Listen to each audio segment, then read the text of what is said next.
But first, new information about that 30-hour neighborhood nightmare in St. Clair Shores. Tonight, we are talking to a woman who was shot by her barricaded neighbor on the 4th of July. Her family is asking if it had to happen as we dig into the long history of the man in the middle of it. 7 Action News reporter Jim Kirchner has the story, and you'll see it only here on 7 tonight.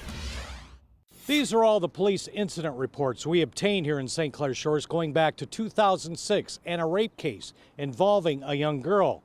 The gunman, Tom Eilenfeld, killed his own girlfriend inside this house, later turned the gun on himself. On the night of the 4th of July, it started with him shooting at his neighbors across the street. Her mother was sitting on the front step with the kids. She was shot in the ankle.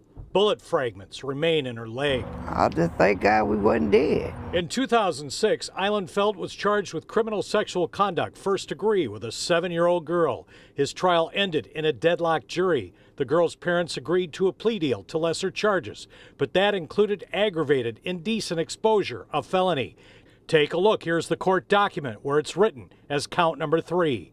In 2014, St. Clair Shores police responded to a report of loud music. Their report states they encountered Eilenfeld walking out of his house with a shotgun.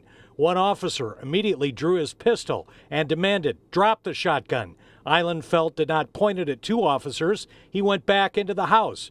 Officers retreated back to patrol vehicles and advised dispatch. Nothing further was done.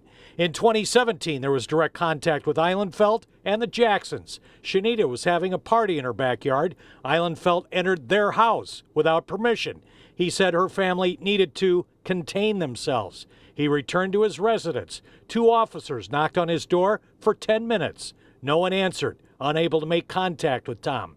Nothing further happened. They knew that he was a sex offender or anything, and it was kids here, and they did nothing. They could have, I feel they should have taken him then. St. Clair Shores police, they failed.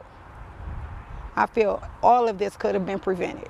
St. Clair Shores police declined an on-camera interview for this report, but they say the Law Enforcement Information Network had no information that Eilenfeld was a convicted felon from that 2006 CSC case. They say if it had been in there, they would have reacted differently.